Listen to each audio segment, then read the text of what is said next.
Hai teman-teman, balik lagi di EWB Channel dan hari ini saya mau bagikan tips buat teman-teman bagaimana cara mengatasi penyakit motor Suzuki Spin yang knalpotnya sering banget goyang.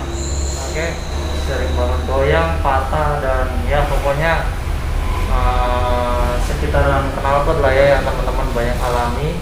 Bisa ikuti video ini sampai habis ya. Oke, jangan di skip. Nah ini teman-teman, ini adalah knalpotnya. Knalpotnya ini original Spin dan seperti yang teman-teman ketahui ya, knalpot Suzuki Spin itu beratnya sangat teramat sangat berat. Enggak seperti motor-motor lain yang mungkin bobotnya motor lain itu standarnya bisa sekitar 4 kg aja itu sudah berat banget ya. Tapi kalau ini nih ya, knalpot ini nih beratnya bisa mencapai 10 kilo kalau dikira-kira ya. Soalnya ini pas saya lepas waktu saya ganti knalpot racing itu beratnya bukan main. Nah, jadi di sini teman-teman banyak di grup yang memperbincangkan tentang grup Facebook ya maksudku ya. Banyak yang memperbincangkan tentang knalpot Suzuki Spin ini yang sering goyang di daerah sini nih. Nih, di daerah sini nih. Dua penahan knalpot ini, baut knalpot ini sering goyang. Jadi akhirnya kenapa? Kalau sering goyang dan bahkan tidak ketahuan ini baut ini copot, nanti bisa-bisa leher nih pipa yang nempel pipa di sekitar leher knalpot ini bisa patah. Kenapa? Soalnya nanti ini knalpot ini kalau longgar ya dia nanti goyangnya tuh begini,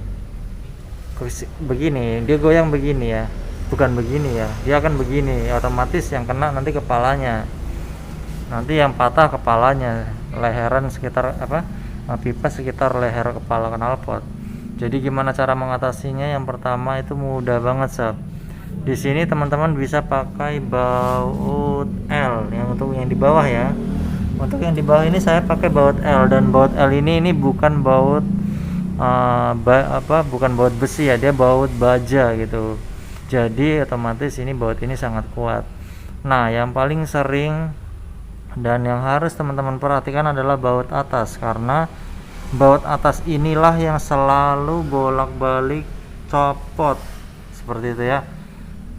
Copot, longgar, mengendur secara sendirinya ya, seperti itu ya. Jadi tipsnya adalah teman-teman jangan pakai baut yang panjang ya, panjang bautnya itu, atau yang kalau bisa carilah yang melebihi dari ulirnya baut ini begitu ya. Jadi teman-teman mungkin kalau cari bautnya yang panjang sampai sini nih, melebihi, dia lebih panjang segini dia. Jadi nanti teman-teman pakai baut perempuan atau mur ya. Baut perempuan murnya itu ada 2 biji. Nih. Di sini ada 2 biji, 1 dan 2. Nanti teman-teman bisa kancing menyilang. Pertama kencangkan dulu mur yang pertama ini. Yang ke satu ini dikencangkan, lalu masukkan lagi mur yang kedua, kencangkan. Setelah itu nanti teman-teman kencangnya itu kencangkan murnya ini secara menyilang. Yang pertama ini ke bawah, yang kedua ini ke atas gitu ya. Jadi pastikan baut menyilang, soalnya kalau kencangkan baut secara menyilang, dia akan benar-benar mengunci ya bagian ini. Jadi dia tidak akan berputar kembali, tidak akan kendor. Ini alhamdulillah saya gunakan trik seperti ini.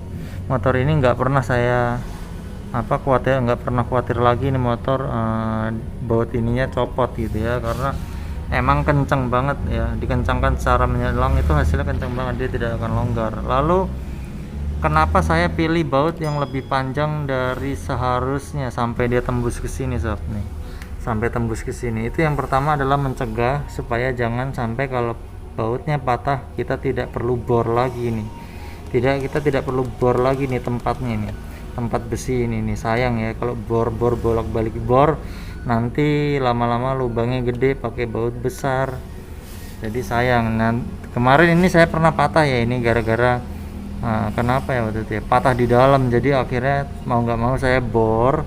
Tapi saya bornya tetap masih memakai bor dan saya buatkan ulir dengan baut yang sama seperti itu. Jadi tidak menambah ukuran baut yang besar, tidak. Tetap pakai baut ulir yang sama. Tapi bedanya di sini adalah saya tidak pakai baut standar, baut bawaannya. Tapi saya pakai baut yang lebih besar dari yang seharusnya. Maksud saya lebih panjang dari yang seharusnya, supaya nanti kalau misalkan ini dia patah, walaupun patah di dalam, kita masih bisa putar lewat ini pakai tang seperti itu ya. Oke, jadi tentang gimana cara mengatasi knalpot supaya tidak longgar seperti itu aja ya. Nanti bagi teman-teman yang suka video ini silahkan like dan subscribe-nya jangan lupa. Karena subscribe itu gratis, dan yang pastinya jangan lupa tekan tombol loncengnya, oke, supaya tidak ketinggalan pemberitahuan video-video terbaru dari EWP Channel. See you next time, bye bye.